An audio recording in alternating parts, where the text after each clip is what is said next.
আব্বু যাবে আমার সাথে। এবার বাবা জাহের আলভি গ্রেফতার হওয়ায় কেঁদে অজ্ঞান হয়ে গেছে ছোট্ট রিজিক। বাবাকে ফেরত চায় রিজিক। বাবা তুমি কবে আসবে? তোমাকে ছাড়া আমি থাকতে পারবো না। 4 বছরের এই ছোট্ট রিজিকের বুক ফাটা আহাজারি এখন চারপাশের বাতাসকে ভারী করে তুলেছে।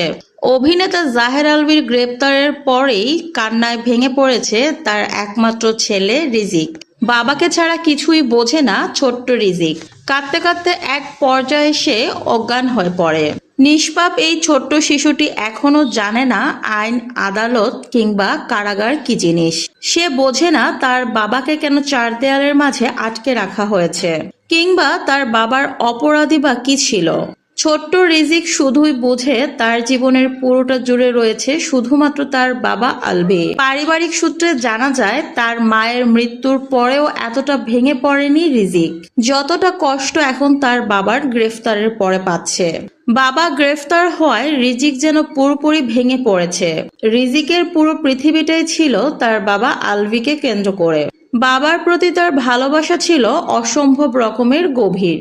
অবুঝ মনে রিজিক সবসময় হাসি মুখে বলতো, আমি তো আমার বাবার পেটে হয়েছি।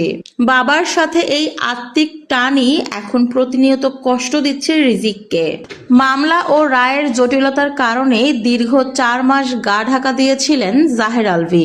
2 মাস পর দেশে ফিরে গা ঢাকা দিয়ে চললেও ছেলের টানে আর নিজেকে আড়াল করে রাখতে পারলেন না আলভি।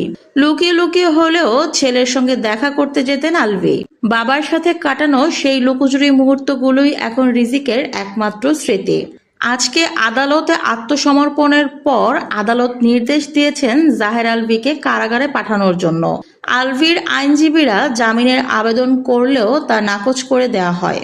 আইন তার নিজস্ব গতিতে চলবে এবং অপরাধীর বিচারও হবে, এটাই তো স্বাভাবিক। তবে এই আইনি লড়াইয়ের আড়ালে ছোট্ট শিশু রিজিকের মতো বাচ্চাদের যে মানসিক বিপর্যয় ঘটে তা সত্যিই মর্মান্তিক। তো ভিউয়ার্স, ছোট্ট শিশু রিজিকের কথা চিন্তা করে আপনারা জাহের আলভির কি শাস্তি চান কমেন্ট করে জানান।